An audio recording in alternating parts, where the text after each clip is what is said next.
Welcome back to another week of Limbus Company, patch note analysis, and new identity overview. This week, we've got the two new Walpurgis Knight units from the second Walpurgis Knight, that being Lobotomy Ego Lantern Don Quixote and Lobotomy Ego Magic Bullet Otis, alongside the other stuff Walpurgis Knight brings, such as new announcers, a new event against fighting the Green Dawn ordeal, and, of course, some minor changes here and there that may turn out to be a lot more major than you'd expect. But let's start out with the first of the two identities, that being the 2-star Lobotomy Ego Lantern Don Quixote. 관리자들이! 이것 좀 보시게! 복도 한가운데 이렇게 예쁜 꽃이 피어있는 게 너무 신기하지 않은가? 이렇게 만지니까 막 움직이고 움찔거리고! 이 시간이야말로 초롱이 빛나기에 제일 탁월한 시간 아니겠나? 역시 깔끔하게 삼켜버리지 않았나? 호두님에게 칭찬이라도 받으면 좋겠어! Lobotomy Ego Lantern Don Quixote is a 2-star, it's a Rupture unit, and it's also an aggro heal type unit. Think something like G-Corp Gregor, although a little more Rupture infliction from what we can tell here. Starting out with, it's got aggro gain on all three of its skills, so you're going to make sure you always have aggro, which is kind of important for the passive, which we'll get to later. But it's also actually like a slash/pierce ID. Surprised it's slash at all. Its attack is like a big hammery type thing, so it's a little bit of a surprise, but makes enough sense, I suppose. But yeah, skill 1, single coin / gluttony skill. On use, skill slot gains aggro next turn, and on hit, inflict rupture count. Once again, this is pretty much commonplace for every identity, but the skill 1 should have some good infliction of the respective status effect, and that seems to be here going on here. Rupture count might be like 2, maybe 3 rupture count if we're really lucky. But that's good, especially on a single coin skill that, doesn't have to spend much rupture on the target in order to get this rupture count up. Now the skill 2, Flashing Allure, is a 3-coin lust / skill. Gain aggro next turn, if target is a certain amount of rupture, gain coin power, and all 3 coins inflict a little bit of rupture, meaning that if you have, say, Thunder Branch, then it's going to be truly rupture neutral when you use the skill 2. On top of, if target has below a certain amount of rupture count, inflict rupture count. This is a pretty novel idea, and I'm really surprised they haven't done stuff like that. But just simply, if they've got like less than, say, 5 rupture count, you'll inflict like 3 rupture count or something like that. Being able to like really do a great job of keeping up the rupture count, because chances are after using a skill like this, if it's still early on into a fight against a boss or something, chances are the enemy only has a little bit of rupture count anyways. So this can just be a good way to make sure that the rupture count stays up after hitting them with a couple attacks. But then the skill 3, Whirlwind Om Nom Nom. One of the skill names of all time, 3-coin Pierce Gloom skill. Skill slot gains aggro next turn, target has a certain amount of rupture, gain coin power. The first coin inflicts a little bit of rupture count, nice for a first coin. It'll probably be like a decent rupture count, inflict like 3 or something, just to make sure that this skill's neutral on rupture count. Seems to be a thing this identity is going for in general, is trying to be fairly neutral on rupture count. And then of course the third coin, heal HP, heal additional amounts when reusing coin. And you heal additional HP based on rupture on target with X% minus HP reuse coin. Now what this is saying, I think I worded that a little strong, but basically, if you're below maybe 50% HP, you get to reuse this coin once, and this coin heals HP, and on the reuse you heal additional HP, alongside healing HP based on rupture on target. This is the main thing that makes it similar, like say G-Corp Gregor, is the fact you heal based on rupture on target, but the reusing coin is an additional thing this thing gets, so this can theoretically be a 4-coin. And it seems like in the actual animation for this skill, the actual little nom that Dawn does at the end seems to be the reuse of the final coin. Now, depending on how strong the power of this skill is, this definitely could be a really good one. 4-coin skills can do a lot, and if it's a 3-coin skill normally, it means it might have like a plus 5, so the 4th coin could be something, make it so it does even more damage. We'll also have to see what the actual HP threshold is. If it is 50%, that would make a lot of sense. But we'll have to see for sure. It depends on how this idea is balanced in general. But then the passives is where things kind of get together, although I guess the guard skill first. It is actually a block, much to a lot of my shock. Because it's based on Meat Lantern, you really expect a counter, but I guess they didn't want to just do Middle Dawn again, effectively, with its count being a very counter-focused unit. But Chattering Teeth, Gluttony block skill, on use to target a certain amount of rupture, gain final power, and heal HP equal to remaining shield HP. which is a pretty nice little effect. Make it so that if you block attacks really well, you'll just heal up HP in the process. Not much more going to be said about Shattering Teeth. Now the passives though, Om Nom Nom. If this unit's skill slot has aggro, gain clash power, and heal HP every time this unit hits enemies that targeted the unit with an attack skill in the chaining phase. So aggro gets clash power, which is why all three of the main skills have aggro. The only situation in which one of your skill slots won't have aggro is if it went for the defensive skill, or with something like an ego, of course. So chances are you're going to gain clash power pretty frequently. This means that our clash power might be kind of bad without this effect though. So definitely make sure that you get the aggro going immediately. And then the healing HP every time this unit hits enemies that target this unit with an attack skill in the chaining phase. I mean, it's a simple enough effect, but it just means you gain even additional healing HP on top of everything else. Hopefully this is a owned and not a resonance. If this is like a gluttony resonance or something like that, that'd be rather unfortunate. I could see it happening. But as long as it's owned, this means you just kind of pretty much always gain a little bit of clash power under. Good for a 2-star, that means it probably won't have the best clash power anyways. And then the support passive, Illumid Lantern, the ally with the highest aggro skill slot, heals HP every time they hit an enemy that targets this unit. Sounds like a support passive that'll be really beneficial for solo runs. I mean, we'll have to see what it costs. It might require some gluttony owned. There's a couple tanky units that could definitely benefit from this. It needs to be tanky units with aggro, so that it kind of does limit things somewhat, but most enemies that you'd want to solo do have aggro to some degree, although there are some exceptions. Seems like a just pretty beneficial support passive in general. But yeah, that's Lobotomy, Eagle Lantern, Don Quixote. Feels like a more modern take on G-Corp Gregor. G-Corp Gregor being, Season 0 ID, Season 1 ID, it definitely has a lot of somewhat outdated, mindsets behind it. It makes it a really strange ID to use, because while it is powerful, it's based all on Rupture despite having no Rupture infliction of its own. And this seems to be like a less focus on healing here. The healing is a little bit more toned down than G-Corp Gregor, but its Rupture count and Rupture potency infliction has been toned up to make up for it. And it seems like it'll be a pretty good unit overall. And this is the 2-star, so it should be basically free for anyone to get this one. Even if you can only do, say, 10, 20 pulls, chances are you'll be able to get it. But of course, now to move on to the main part of the show, what everyone's here for, the 3-star unit, Fry shoots his return, Magic Bullet Otis. 내 앞에 서지 말더라고. 악마가 깃든 탄원의 관용 중 하나가 되고 싶은 게 아니라면 교육팀의 팀장으로서 제가 알려주는 것은 한 가지입니다. 이곳에서 인간의 이성을 믿지 말라고. 나조차 계약은 이곳으로 끝이 아닐 테지. 관리자님이 명하는 것이라면 탄원은 어디든 무엇이든 누구든 관통해냅니다. 설령 사랑하는 사람일지라도. Lobotomy Ego, Magic Bullet Otis. It's a 3-star. It's the Fry Shoots Ego identity. Everyone loves it. I'm still so shocked we're getting a Magic Bullet this early on, but I could absolutely be happy. I could not be happier because it's a burn unit. First burn unit we've gotten since Ishmael. On top of the fact that it means that this is in fact a burn unit, so we've got 6 burn units finally. If you want, you can bench Liu Honglu now if you really want to get that burn support passive active, but if nothing else, you can get a full burn passive in Mirror Dungeon 3 hard and stuff. That's good to see. And it's got a couple new status effects. It's got a new burn adjacent status effect that sounds basically like exactly what burn needs right now, on top of having a little bit of a counter of its own through Magic Bullet that makes the skill 3 potentially very dangerous at high counts. Let's just take a good looking. You'll also notice both skill 2 and skill 3 are Pride. This is the second ID to have multiple of the same Sin affinity for its skills. Makes a lot of sense in this situation. Fry Shoots is very Pride heavy in its story, so it makes sense alongside the fact that it does just kind of be like a blue coat. Yeah. But then looking at it part by part, so skill 1 is Ignition, a Wrath 2-coin blunt skill. The first 2 skills are blunt, of course, since it is Otis just whacking people with the gun. Gain coin power for every X burn on target. Inflict Dark Flame with the first coin, and inflict burn equal to Dark Flame with the second coin. Now, Dark Flame, if we look in the bottom right, target loses defense level equal to the value of this effect. Turn end, deal value times burn on target Pride affinity damage, then expires.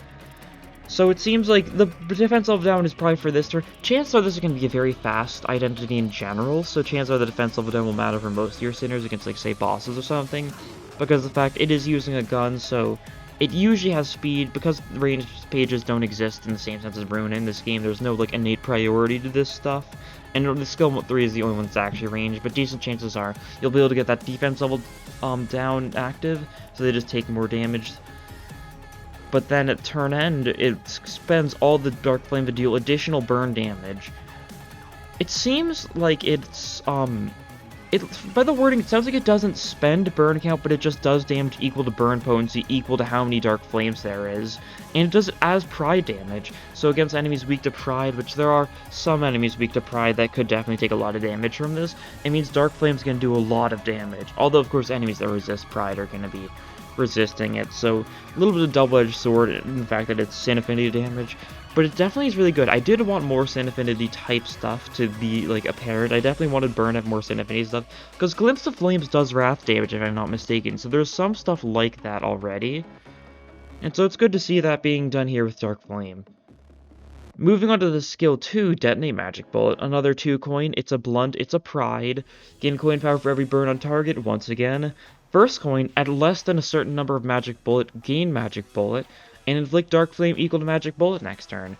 Chances are this is going to be at less than 7 Magic Bullet, gain Magic Bullet, and inflicting Dark Flame equal to Magic Bullet next turn is kind of a very funny effect, because if you are at 7 Magic Bullet, that means you inflict 7 Dark Flame, unless this is capped. Once again, these little, like, breakdowns don't show whether or not something is capped, so it's very possible that, like, it'll be like, oh, equal Dark Flame equal to Magic Bullet, next turn max of 3, something like that. Dark Flame itself might be capped at, like, 5 or something for all we know. We'll have to see.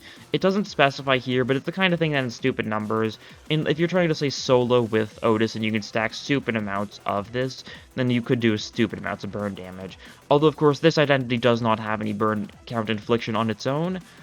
However, Liu Honglu exists, and his passive could work a little bit more than you may expect, thanks to some changes that we'll see later down here. Yeah, and then the second coin, inflict burn equal to Dark Flame of target, so a little bit more burn potency. Yeah, Magic Bullet, of course, the skill 3 is where this Magic Bullet is going to come and play, though. Magic Bullet Fire, 1 coin Pride Pierce skill, more damage based on burn on target instead of coin power. Before attack, gain a Magic Bullet, lose SP proportional Magic Bullet. My guess is 5 SP per Magic Bullet, so it's say 7 Magic Bullet, you lose 35 SP. It doesn't specify here, but I think there's a decent chance the skill 3 would end up being a negative coin when the first 2 skills are positive coins, just based on this big SP loss you have right before using the skill 3. Although maybe it's still a positive coin and it makes it a little more iffy whether or not you want to use it because of the fact the sanity loss means a decent chance against the tails. Attack weight is equal to Magic Bullet, so at 1 Magic Bullet, of course, it only hit 1 target, but it's 7 Magic Bullets, the max, it seems. You are able to inflict, you're able to hit 7 people, and at a certain amount SP or less, you have a chance to attack indiscriminately. And once again, it seems to be very similar to an ego attack. This skill 3 is taking a lot of inspiration from ego attacks with this stuff, losing sanity, attack weight that varies, and you've got a chance to effectively, indiscriminate is effectively the corrosion substitute. If you're low SP, you've got a pretty high chance to shoot all of your loved ones with this attack. After attack, if it's 7 Magic Bullet, it resets to 0 once again, of course, counts as spending the last ammo. And that counts as spending last ammo is there in parentheses because it applies to, I believe, is it Pirate Gregor's support passive? It's either Pirate Gregor or LCCB Ryoshu's got a support passive that makes you deal more damage with attacks that spend the last ammo. So that little thing is just there for the sake of that one support passive. I forget which one, I should have looked at it beforehand. It's one of the two, though. It's a funny thing to specify, though, how Magic Bullet is basically an ammo substitution. And on hit with the attack, inflict Dark Flame equal to Magic Bullets. Once again, assuming this stuff is uncapped, you could theoretically get a mass attack that hits 7 people, inflicts 7 Dark Flame on everyone, which means all enemies take 7 times their current burn potency at the end of the turn. Which is just such an insane thing to see.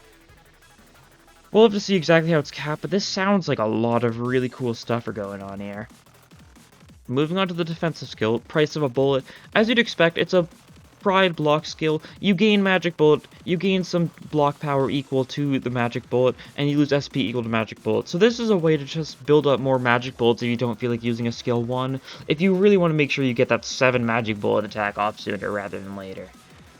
Passive Marksman Smoking Pipe. Main target's defense level is currently lowered by X or more, aka through Dark Flame or some other things.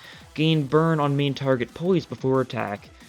If you're familiar with 7 Faust's passive, how she gains poise based on the rupture on target if exploiting a weakness, it's something like this. If target has a certain amount of defense level down, or a certain amount of Dark Flame, more likely, then you gain poise equal to the amount of burn on target. It's only potency, so you only get a single crit, but of course, very notable if you get a crit on the potentially 7 target mass attack from our skill 3. Support passive, Request Work, one out of the most SP, deals increased damage with ego skills if the ego skill consumes a amount of ego resources, deal additional increased damage.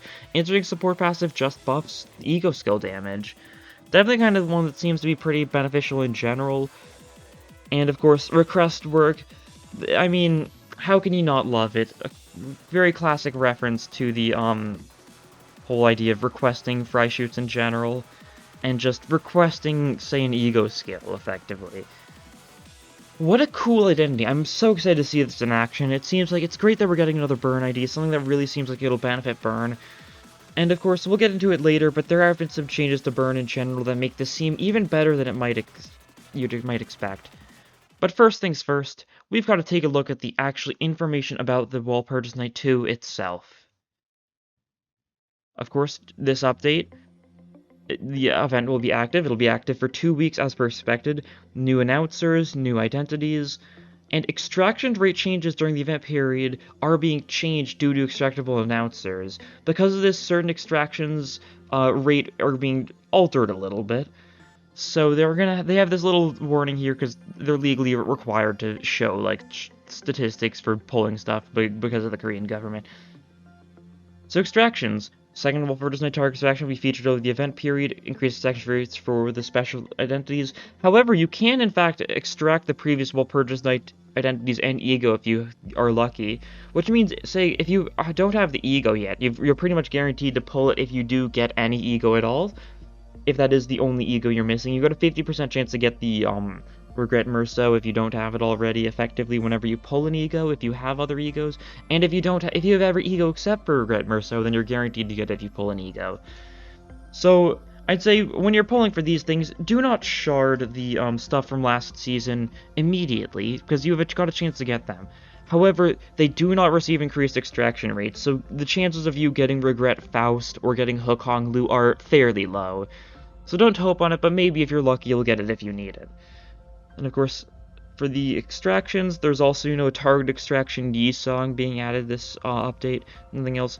But also, it says that you can actually get the Walpurgis Night stuff from the other extractions during this time frame, which is surprising to see. They don't have increased rates, but when you're doing, say, target extraction, Yi song, new measures, welcome extraction, assured extraction, 3-star, and standard extraction, you've got a chance to get the respective Walpurgis Night stuff, which could be good if you've got, say, a guaranteed 3-star ticket. You actually could have a chance to get the respective ID.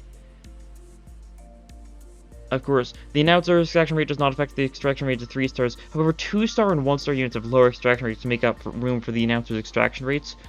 They really should have just reduced the 1-stars, but that's fine. It's a minor enough thing. And announcers can only be extracted from Second Walpurgis Night, and it's only Malkuth and Pierre/Jack. So here's the extraction rates. The extraction rate chance for an announcer is 1.3%. It looks like the chance of extracting a 2-star isn't actually changed technically, so my previous comment is really null. It just reduces the chance of finding a 1-star and instead increases the chances of finding an announcer to 1.3%. Effectively, it's the same odds as getting Ego, so it's going to be a little rare to get. Although, unfortunately, like Ego, you can get duplicate announcers, as we'll see later on, which is a little unfortunate. If there's no ego remaining, the chances increase for 1-star identities and stuff, but doesn't change it. Announcers. So if you already have all the egos, you don't have, let's say, a better chance to get Malkuth or Jack Pierre. It just affects your chances of getting the 1 stars, effectively. Yeah, extracting a duplicate of an already known announcer will convert it to 50 thread crates.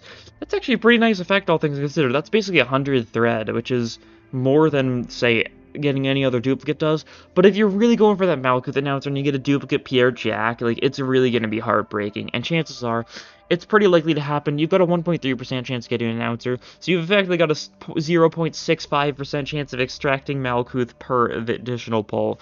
I know that's what everyone's going for. Some people do like Pierre Jack, though, so take it that.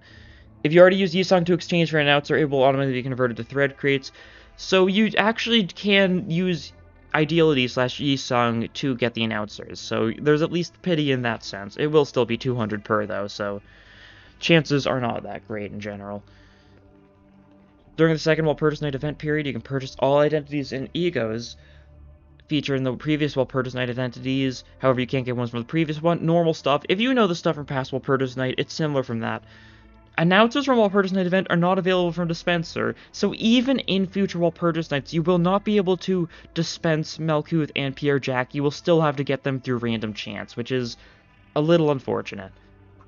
New content mini episode. You need to have cleared the mid-chapter to see this, but Event Encounter Dawn of Green. It lasts for the length of Walpurgis Night, and the rewards can be gotten a week afterwards that. Complete special missions in the normal and hard difficulty encounters to receive mission rewards. It can be accessed through the main story. It can be accessed regardless of main story progress, which is nice. It makes sense. There's not going to be any story for this. It's just a little additional thing you can do. 2 difficulties to the encounter, normal and hard. It can see if there's an encounter module per run. And if you fulfill these missions, you can gain some various rewards. During the event, you cannot choose your custom encounter. You are going to be given Malkuth Announcer, and you're going to like it. Chances are you will like it. But this way, even if you don't get lucky enough to get the Malkuth Announcer, you'll at least be able to use it during the event. So that's nice. First Sinner to be deployed is imbued with the Control Team Captain effect. This Sinner gains additional skill slot. Their skill composition will change, and they gain other beneficial effects. Assuming this means they'll have maybe a skill 1 change to a skill 3, something like that. That's what it sounds like. But yeah, that is a pretty nice effect to get. We'll have to see for sure, though. But in the actual image there, if you look closely, you can see that they made it so that,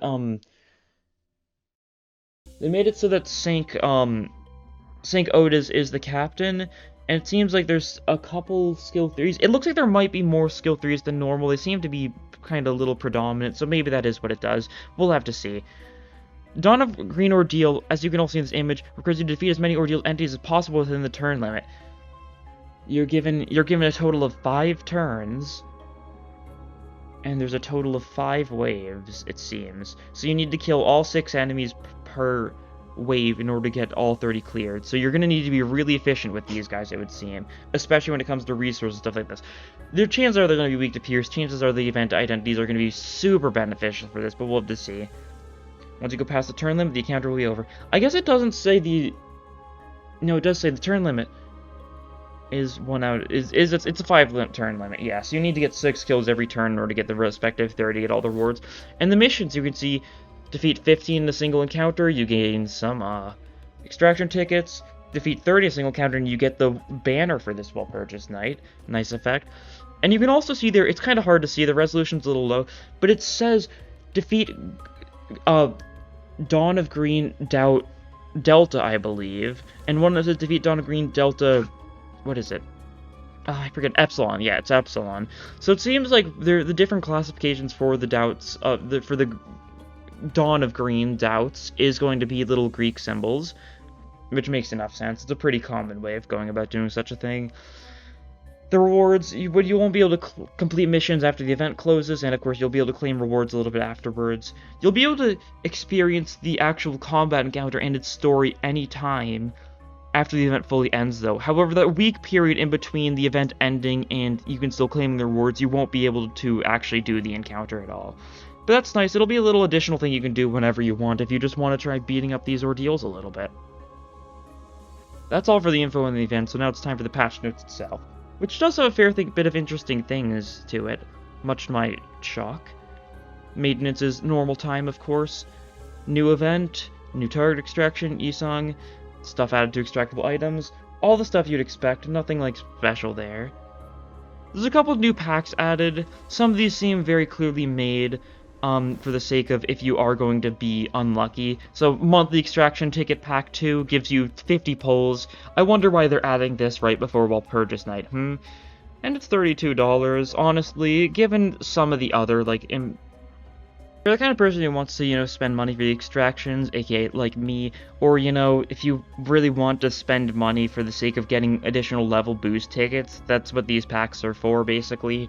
The XP boost tickets are pretty minor, but being able to get the extractions is a pretty nice effect in general.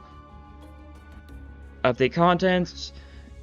Thread packs also being changed a little bit on top of the other ones. If you want to purchase thread, I don't think it's that worthwhile, but you can spend $60 to get 1,000 thread if you want. Really does not feel like the best exchange rate, but sure thing.